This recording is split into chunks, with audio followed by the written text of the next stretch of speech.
The cover of the book was chosen very deliberately, and it's this image of these mug shots from 1930 as they were printed in a local newspaper in Buenos Aires of a bunch of men who were arrested in relation with what was often called at the time basically a Jewish pimps society.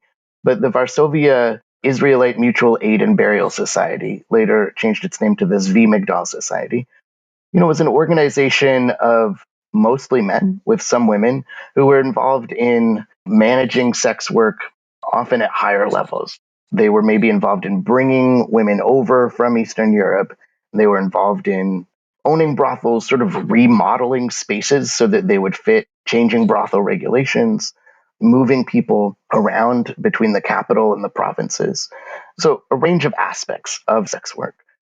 One of the things that I had to negotiate with the press was the image on the cover of the book. And, this wasn't made explicit to me, but they were like, hey, look at some other covers of other books that have dealt with similar topics. And it became very clear to me that pretty much every book that has been published about sex work, particularly historically, would usually have a picture of a naked woman, a half naked woman.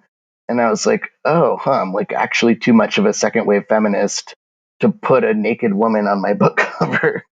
And I kind of had to push back against that a little bit. First of all, I don't want to reify that gaze, but also I wanted to make sure the story I was telling was not one that repeated certain tropes about the women themselves. So when I'm talking about women themselves, I'm framing them as actors, as immigrants, very much pushing back against sort of victimization narratives or ideas of women as trafficked